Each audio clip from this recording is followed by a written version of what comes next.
Yesu ashimwe cyane. Dushimiye Imana duhaye uyu mwanya nanone kugira ngo dukomeze ku ngingo yo kuyoborwa n'Umwuka Wera. Ku ijambo ry'Imana ritwifuriza kuyoborwa n'Umwuka Wera mu bintu byose, mu migambi yacu, mu mishinga yacu yose, mu byo duteganya gukora. Umwuka w'Imana akatuyobora. Ndagira ngo uyu munsi turebe noneho kuyoborwa n'Umwuka Wera ku ngufu. Iri jambo ku ngufu biravuze ngo kuko Umwuka Wera bifata nk'inshingano, ni inshingano yo kutuyobora. Iyo abona hari umuntu yabwiye akanga kumwumva, akoresha izo mbaraga. Niyo mpamvu rero mu rwandiko hano Pawulo yandikira Abefeso yababwiye ngo ntimukamuteze agahinda. Hari igihe umuntu yatemereye kuyoborwa n'Umwuka w'Imana, Umwuka Wera babara, ahavuga ngo ntimukamutere agahinda. Rero si byiza ko umukristo atera agahinda Umwuka Wera kubera ko Umwuka Wera yamuyoboye akanga kumva. Hari igihe Imana iyo ibonye Umwuka Wera ukuyobora utamwumviye iguteza ibyago, ugasanga ibyago nibyo wumviye. Hari abantu benshi Imana iyoboza Umwuka Wera ityo. Umwuka Wera yavuga bakanga kumva bikiri ku neza. Niba ari urugendo Umwuka Wera kubujije kugenda, ugasanga guterejemo ibyago ngo ibyo byago birusibye. Waba ari kuzitwara mu yawe igapfa, wanayikoresha gukira, birashoboka, byabaho.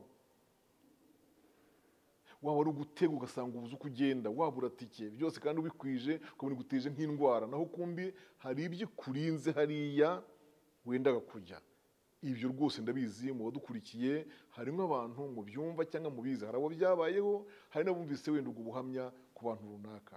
Hakaba n'ahandi hantu noneho Imana ashaka kujya ukanga kuhajya, ugasanga uhagiye nabi, ugasanga uhagiye ku mpamvu zitari nziza. Urugero, hari amagambo dusanga mu Bagalati igice cya 2, ubwo nagabanyije gusoma kubera umwanya, hatwereka yuko Pawulo ajyana ubutumwa bw'izi Galatiya bwari butewe n'indwara ye y'amaso, no kwivuza amaso. Mu by'ukuri ntabwo Pawulo yararwaye amaso nk'uko tuvuga myopi, hypermetropie, izi zose zumisha amaso ugasanga amaso yarahumye, yaragwengeye bakajya kuyoza. Ntabwo ari byo yararwaye. Pawulo yararwaye ijisho nk'uko tubizi, yararigwiriye. Cyagiye yagwaga yubamye burya yararigwiriye. None yarigwiriye ari kubita mu kintu swati niwe cyangwa n'akantu k'agati rirapfumuka. Iryo jisho rero ryabaye impamvu ye yo guhora arwaye amaso buri gihe.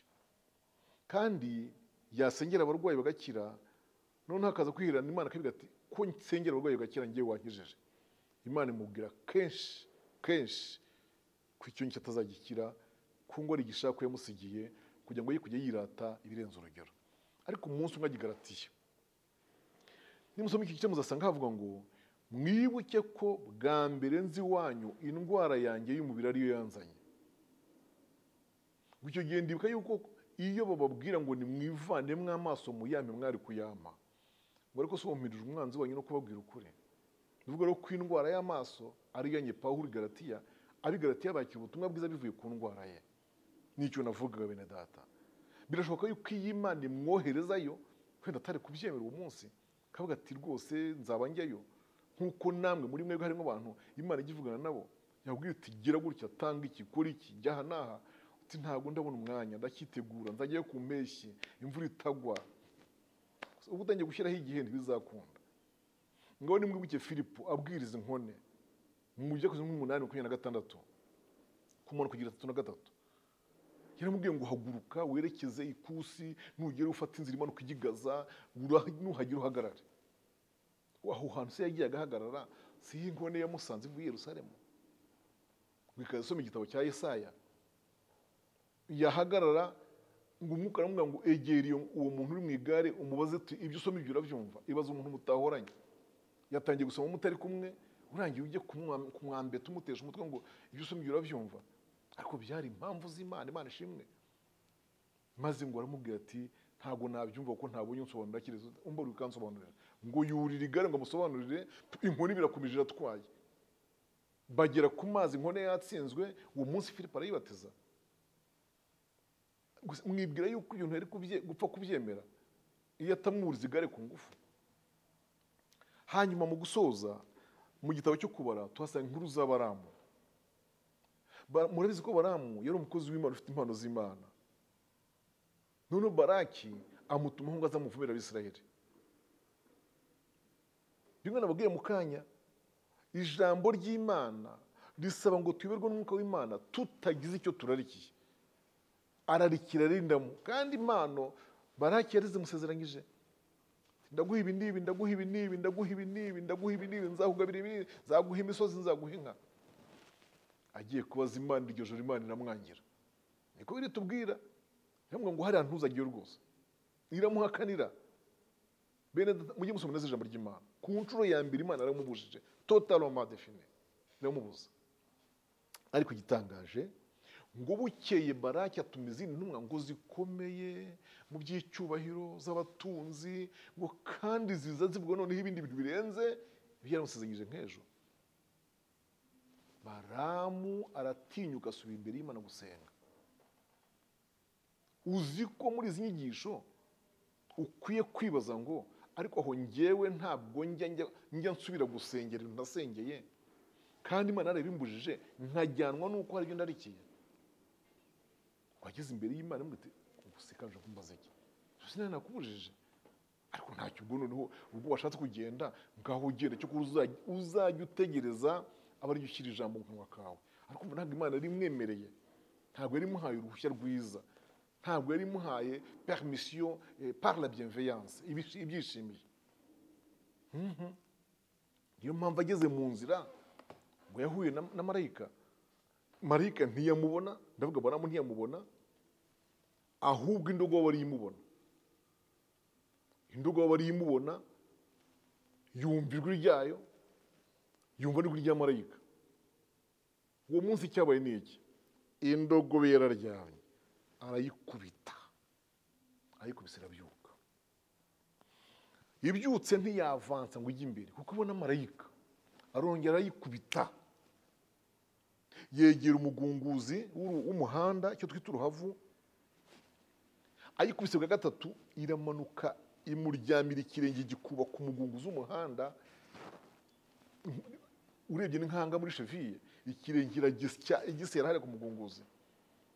Nibwo rero noneho yaje kugira ngo aho yumva indogobe iratoye iravuze, iramuhamagaye. Ubu nkubitiye iki aka gatatu kose? Sindi indogobe yawe, singe indogobe yagutwaye kuva nkiri ishaje, sinshaje.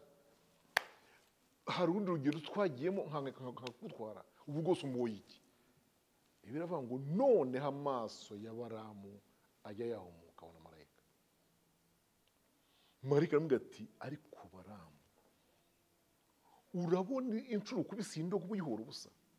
Uzi ko indogobe iyigumya kwensista, iyigumya guhata, iyo uyihata ikaza ikanyegera, mba nakwishe nkayikiza. Naho nshaka gusoreza, mba nakwishe nkayikiza, kuko utarimo wumvira Umwuka Wera, ntabwo urimo wumvira uko Imana ikuyobora. Nuko ntiyagira icyo amutwara, ngaho ugenda uzitonde gupfa kuvuga, uzitonde gupfa kuvuma, nunagerayo uzitonde.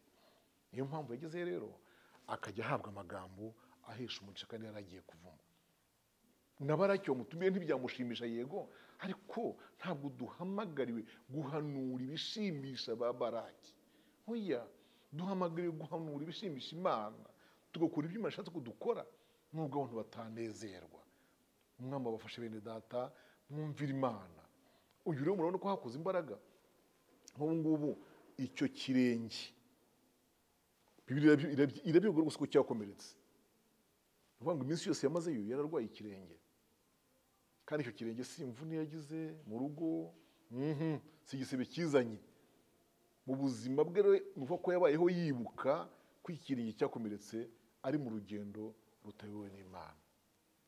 Soje mbifuriza kuba abantu bayoborwa n'Imana kandi neza, mukayumvira hatagombye kubaho ibyago, mukayumvira hatabayeho inkoni itagombye gukubita. Hari mu migani ya Salomo handitse ngo ntimube nk'inyumbu cyangwa amafarashi, za nyamaswa zose ugomba zikumvira ari ugombye gukuruza imikoba yo mu kanwa n'ibyuma, ngo mujye mwumvira bitagoye, mujye mwumvira Imana mufite umutima woroshye, bityo byorohera Imana kubayora. Imana ibahe umugisha mu izina rya Yesu Kristo umwami wacu, amen. Dushima Imana, dusengere iri jambo naryo, kandi Imana ibagirire neza. Mana, turagushimiye ku bw'izi nyigisho, turagushimiye ko wabanye natwe muri iyi minsi yose dutangira kugeza dusoje.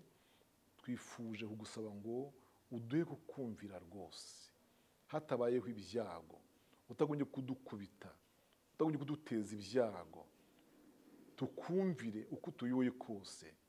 Kandi mwami, uturinde gukoresha ubwenge bwacu cyane mu byawe, kuko ni byiza kuba duhaye ubwenge bwa karemano, ubwo twize n'ibindi, ariko byose ushaka yuko bijya munsi y'ubushake bwawe, akaba ari wowe utuyobora. Urakoze ngo udufashe, kandi ufashe ubwoko bwawe, itorero ryawe, mu izina rya Yesu Kristo umwami wacu n'umukiza, amen.